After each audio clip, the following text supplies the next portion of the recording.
بسم اللہ الرحمن الرحیم۔ ناظرین السلام علیکم، میں ہوں آپ کا میزبان صابر شاکر، وفاقی دارالحکومت اسلام آباد سے کچھ تازہ ترین اطلاعات ہیں۔ آج کا دن کافی امپورٹنٹ ہے، 2-3 خبریں ہیں جس کی وجہ سے میں اس کو کہہ رہا ہوں کہ آج کا دن اہم ہے، اور انہی 2-3 خبروں کا جو رزلٹ نکلے گا اس کے بعد اندازہ ہو سکے گا کہ پاکستان کس رخ کی طرف بڑھ رہا ہے، اور پاکستان کا سیاسی منظرنامہ اور موجودہ جو حکمران اتحاد ہے مراسلہ سرکار، اس کا مستقبل کیا ہے، کیا وہ اسٹیبل ہے نہیں ہے، یہ ساری چیزیں آج سمجھ آ جائیں گی۔ میں باری باری خبریں آپ سے شیئر کرتا ہوں۔ پہلی خبر یہ ہے کہ آج قومی سلامتی کمیٹی کا اجلاس ہے۔ یہ غیر معمولی نوعیت کا اجلاس ہے جی، ہماری اطلاع کے مطابق، کیونکہ 4 دن کے وقفے کے بعد یہ دوبارہ ہو رہا ہے۔ پہلا اجلاس جو ہوا تھا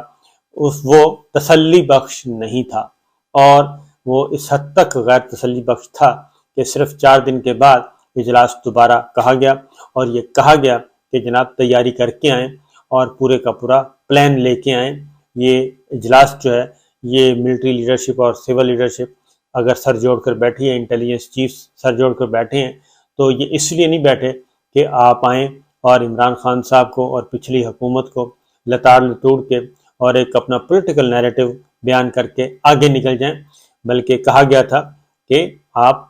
پلان لے کے آئیں کہ آپ کے پاس پلان کیا ہے، معیشت کو سدھارنا کیسے ہے، اس کرائسس سے نکلنا کیسے ہے، اور اگلا یہ کہ دہشت گردی کو دوبارہ جو دہشت گردی آ گئی ہے اس سے کیسے نمٹنا ہے۔ اس قومی سلامتی کمیٹی کے اجلاس کے بعد پھر army chief general Asim Munir صاحب نے کراچی نیوی کے افسران سے خطاب کرتے ہوئے وہ بات بھی ایک لاؤڈلی اور بالکل پبلک کہہ لیں، ایک پبلک کر دی اپنی پالیسی کہ ملک نازک دور سے گزر رہا ہے، اور معیشت اور دہشت گردی سے نمٹنے کے لیے قومی اتفاق رائے کی ضرورت ہے۔ اب اس کا مذاق اڑایا گیا، اور چل رہا ہے، مذاق اڑایا جا رہا ہے کہ ہر بڑے عرصے سے جی ملک نازک دور سے گزر رہا ہے، ہر آرمی چیف آ کر یہ بات کہتا ہے۔ میں یہ سمجھتا ہوں کہ جنرل عاصم منیر سپہ سالار جو ہیں اس وقت افواج پاکستان کے، انہوں نے انڈائریکٹلی ایک بات کنوے کر دی ہے، اور اس وقت اگر معیشت کا برا حال ہے تو ہو از ریسپانسبل، اور اگر یہ دہشت گردی دوبارہ 20 سال کے بعد جب سب کچھ ٹھیک ہو گیا تھا دوبارہ واپس آ گئی ہے، تو اس کا ریسپانسبل کون ہے، اس کا ذمہ دار کون ہے؟ جنرل عاصم منیر صاحب نے تو انڈائریکٹلی ایک میسج کنوے کیا ہے، گورنمنٹ کو بھی کنوے کیا ہے، اور باجوہ صاحب کو بھی کنوے کیا ہے کہ یہ جو کچھ اس وقت ہو رہا ہے، یہ جو دوبارہ سے ایک نئے بحران کا سامنا ہے پاکستان کو، 2-3 بحرانوں کا، تو اس کی ذمہ داری کون ہے؟ یہ سارا بحران کب پیدا ہوا، معیشت کب خراب ہوئی، دہشت گردی نے سر کب اٹھایا؟ تو یہ 9 اپریل سے پہلے تک تو بالکل ٹھیک تھا۔ OIC سربراہ کانفرنس ہوئی اسلام آباد میں تو سب کچھ پرامن تھا، وفود آ رہے تھے، کرکٹ بحال ہو گئی، سب کچھ ہو گیا، اور اسلام آباد کو فیملی سٹیٹس کا درجہ بحال ہو گیا، ڈپلومیٹس اپنے بچوں کو نہیں لے کے آتے تھے، فیملیز کو نہیں لے کے آتے تھے، تو وہ ساری چیزیں جو ہیں ہو گئی تھیں۔ تو یہ خراب کب ہوئی؟ تو اس لیے قومی سلامتی کمیٹی کے اجلاس کے فوراً بعد کراچی میں جا کے جنرل عاصم منیر نے یہ سٹیٹمنٹ دیا کہ ان فیکٹ آئینہ دکھایا ہے دونوں کو، باجوہ صاحب کو بھی اور گورنمنٹ کو بھی، کہ اس کا اب آج اجلاس ہے، اور اس اجلاس میں کیا ہے پلان آف ایکشن کیا ہے جی، یہ آج پوچھنا ہے انہوں نے کہ منصوبہ بنا کے لائیں، یہ نہ ڈالیں کہ پچھلے عمران خان صاحب نے یہ کر دیا، عمران خان صاحب نے یہ کر دیا، انہوں نے یہ کر دیا، پچھلی حکومت نے یہ کر دیا، یہ رونا دھونا بند کر دیں، کیونکہ دہشت گردی کے خلاف اگر جنگ لڑنی ہے اور اگر مذاکرات کے بجائے لڑائی کا راستہ اختیار کرنا ہے تو اس کے لیے بھی وسائل چاہیے، پیسے چاہیے، اور اس کے لیے گورنمنٹ تیار ہے۔ تو یہ سارے کام آج ہونے ہیں۔ دوسرا ایک اور اہم سوال ہے جی آج کا، اور وہ ہے MQM۔ کل MQM نے الٹیمیٹم دے دیا 15 جنوری، اور بہت شارٹ ٹائم، صرف 12 دن دیے، 12 دن کے اندر اندر فیصلہ کریں ورنہ پھر ہم حکومت سے باہر ہو رہے ہیں۔ اب اس میں MQM کو جو ری یونین MQM کا ہوئی ہے، اب یہ 2 دھاری تلوار ہے۔ اب پیپلز پارٹی بھی یہ شک کر رہی ہے، پیپلز پارٹی یہ شک کر رہی ہے کہ جناب ان کو اسٹیبلشمنٹ ملا رہی ہے، ان کو وہ اکٹھا کر رہے ہیں، اور یہ ہمارے خلاف اکٹھا کر رہے ہیں۔ MQM کو سٹرونگ کرنے کا مقصد کیا ہے؟ کراچی میں، سندھ میں، کہ پیپلز پارٹی کو نیچے لایا جائے اور اوپر کھڑا کیا جائے MQM کو، اور اس کو ری یونین ہو گئی ہے، متحد ہو گئے ہیں، تو وہ مزید ٹف ٹائم دیں گے، اور یہی ہوا کہ جیسے ہی وہ ان کی ری یونین ہوئی، متحد ہوئے، کل خالد مقبول صدیقی صاحب کا لب و لہجہ بالکل بدلا ہوا تھا، اور انہوں نے بہت ہی سخت ترین موقف اختیار کیا، اور یہ کنوے بھی ہو گیا، ان کا جو موقف تھا، لب و لہجہ تھا، وہ فوراً پہنچا ہے، ان کا نشان صحیح تیر نشانے پہ لگا ہے، اور ایاز صادق صاحب کا فوراً فون جانا، اور پھر آج مسلم لیگ نواز کا وفد پہنچ رہا ہے کراچی، اور وہ ملاقات کرے گا MQM کے ساتھ بھی، آصف زرداری صاحب کے ساتھ بھی، بلاول بھٹو کے ساتھ بھی، اور کیونکہ اگر MQM پیچھے ہٹتی ہے تو اقتدار کس کا جاتا ہے، وزارت عظمیٰ کس کی جائے گی؟ وہ جائے گی شہباز شریف صاحب کی۔ تو زرداری صاحب کے ہاتھ میں بھی ایک کنجی ہے، ایک کنجی عمران خان صاحب کے پاس ہے، ایک کنجی زرداری صاحب کے پاس ہے، تو اس لیے جناب دوڑ لگائیے، آج MQM کے ساتھ ملیں گے، زرداری صاحب سے ملیں گے، اور بلاول صاحب سے ملیں گے، لیکن کیا زرداری صاحب MQM کو اپنا جو سیاسی کیک ہے، کراچی سونے کی کان، کیا وہ دے دیں گے ان کو مسلم لیگ نواز کے لوگوں کے جانے کے بعد؟ تو زرداری صاحب بھی کہیں گے نا، جناب آپ ہمیں پنجاب میں دے دیں، ہم ان کو MQM کو ادھر کراچی میں دے دیتے ہیں، آپ ہمیں پنجاب میں نہیں آنے دیتے، ہم ان کو ادھر نہیں آنے دیتے۔ تو یہ ایک مسلم لیگ نواز جو ہے اس کے لیے آج دیکھتے ہیں کہ کتنے میں، یہ تو مجھے ہے کہ ابھی فوری طور پر تو ایسا نہیں لگ رہا کہ MQM نکل جائے گی، بلکہ فی الحال وہ ان کو نچوڑے گی، اور جتنا نچوڑ سکتی ہے فیڈرل گورنمنٹ کو وہ نچوڑے گی، کیونکہ آگے الیکشن ہونا ہے، اور الیکشن سے پہلے اپنے حلقوں کو بھی سیدھا کرنا ہے، اور اگلے الیکشن بھی لڑنا ہے، اس کے لیے بھی اچھے خاصے اخراجات ہیں۔ تو دیکھتے ہیں کہ کس انداز میں ترقیاتی اسکیمیں، ترقیاتی منصوبے کون کون سے، لیکن پیمنٹ فوری ہوگی، بجٹ ریلیز جو ہے وہ فوراً ہوگا، ایسا نہیں ہوگا کہ جناب لالی پاپ دیں گے۔ تو آج کا دن اس اعتبار سے بھی اہم ہے کہ آج مسلم لیگ نواز کو ایک اپنے اتحادی MQM سے معاملات طے کرنے ہیں، اور ان کو بتانا ہے کہ بھئی قصور پیپلز پارٹی کا تو آپ ہماری اقتدار کے پیچھے کیوں پڑ گئے ہیں، اور دوسرا پیپلز پارٹی کے ساتھ جائیں گے تو پیپلز پارٹی یہی مسلم لیگ نواز اب دونوں کی منتیں کرے گی، دیکھتے ہیں کیا ہوتا ہے۔ تو اس لیے آج کا دن امپورٹنٹ ہے۔ جہاں تک قومی سلامتی کمیٹی کا اجلاس ہے، وہ میں سمجھتا ہوں کہ وہ زیادہ اہم ہوگا، اور آج کے جو فیصلے ہیں اس سے اندازہ ہو جائے گا کہ آنے والے دنوں میں ہونا کیا ہے اور ہوگا کیا۔ مہنگائی بڑھ رہی ہے، عمران خان صاحب نے جو ایک کال دی ہوئی ہے مہنگائی مارچ کی، وہ مختلف شہروں میں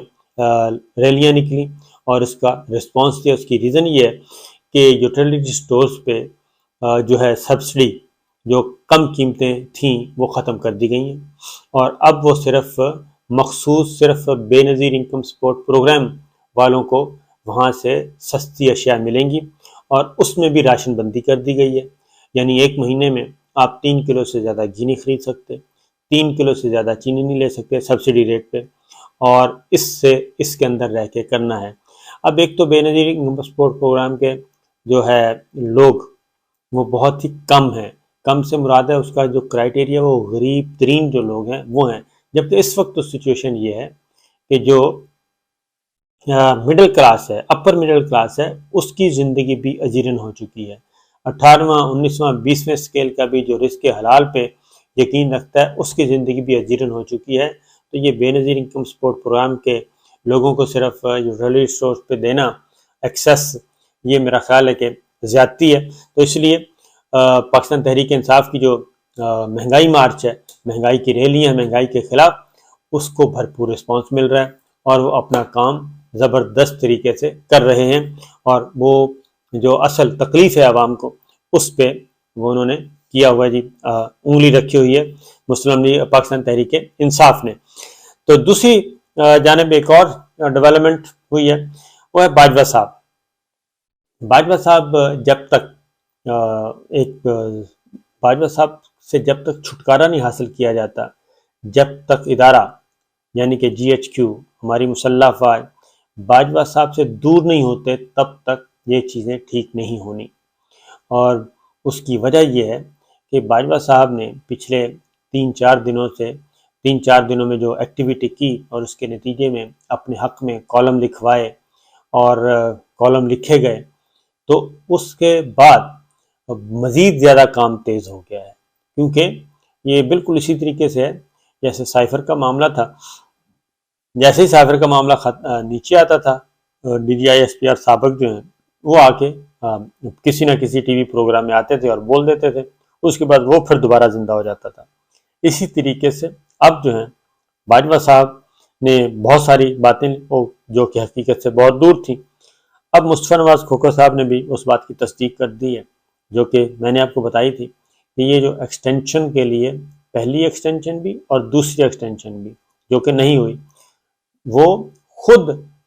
قانون سازی کروانے میں لگے ہوئے تھے، خود انہوں نے قانون سازی کروائی تھی۔ جو پہلی ایکسٹینشن لی تھی جو عمران خان صاحب نے دی تھی، اس کے بعد جو لیجسلیشن ہوئی تو اس میں 2 سال کا مزید اضافہ اس میں کروا دیا تھا۔ تو مصطفیٰ نواز کھوکھر صاحب نے، پاکستان پیپلز پارٹی کے ایکس سینیٹر ہیں، انہوں نے یہ ساری بات ڈسکلوز کر دی ہے کہ یہ بہت بڑی ڈیل تھی ایکسٹینشن کے لیے، اور باجوہ صاحب بھی تھے، اور پھر تحریک عدم اعتماد جو ہے اس میں بھی باجوہ صاحب نے اپنا بھرپور کردار ادا کیا، اور اب یہ پاکستان پیپلز پارٹی بھی کہہ رہی ہے۔ اس کی ریزن میں آپ کو بتا دوں، یعنی کہ ایکس سینیٹر ہیں تو اس وقت وہ پیپلز پارٹی میں تھے۔ اصل مسئلہ یہ ہے کہ ایم کیو ایم والا جو معاملہ ہے وہ کافی دو دھاری تلوار بن چکا ہے،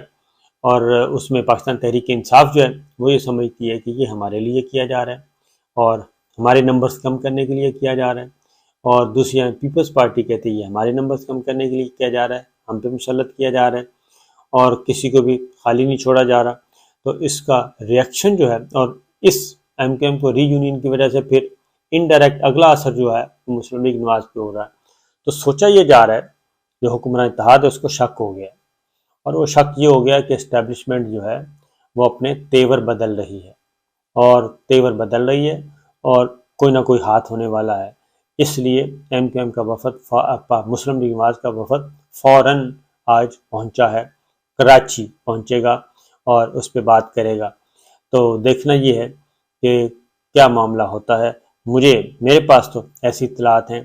کہ شاید یہ کمپنی اب شاید نہ چل سکے، اور ملٹری لیڈرشپ نے بھی جو دو روزہ کور کمانڈرز کانفرنس ہوئی ہے اس میں بھی کوئی اچھی ڈسکشن نہیں ہوئی موجودہ حکومت کے حوالے سے، کیونکہ معاملات جو کہ ہیں، اور الٹا جو ہے وہ جو فوجی افسران اور فوجی سپاہی وہاں پہ بھی، یہاں ادھر جو یوٹیلیٹی سٹورز ہیں، ادھر سی ایس ٹی شاپس ہیں، وہاں پہ بھی کٹ لگانے کی بات کی جا رہی ہے کہ ادھر بھی کٹ لگایا جا رہا ہے۔ جو سستی اشیاء ملتی تھیں وہ اب سستی نہیں ملیں گی۔ تو ہر طرف ہے آگ برابر لگی ہوئی، اور بلدیاتی الیکشن 8 جنوری کو جو ہے وہ اسلام آباد میں الیکشن کمیشن آف پاکستان تیاری کر رہا ہے کہ 8 جنوری کو پولنگ کروا دی جائے، کیونکہ اسلام آباد ہائی کورٹ نے ابھی تک وہ کیس نہیں لگایا جو پاکستان تحریک انصاف نے توہین عدالت کا درخواستیں دی ہوئی ہیں، جبکہ الیکشن کمیشن اور وفاقی حکومت نے انٹرا کورٹ اپیل فائل کی ہوئی ہے، جو الیکشن کروانے کے لیے سنگل بینچ جسٹس ارباب محمد طاہر صاحب نے جو کیا تھا اس کو معطل کروانے کے لیے، لیکن اسلام آباد ہائی کورٹ نے ابھی تک دونوں ہی درخواستوں کو نہیں لگایا، اور الیکشن کی طرف بڑھا جا رہا ہے، بلدیاتی الیکشن کی طرف۔ تو تیور کچھ بدلے سے لگ رہے ہیں، یہ حکمران اتحاد کو شک گزرا ہے۔ اجازت دیجیے، اللہ حافظ۔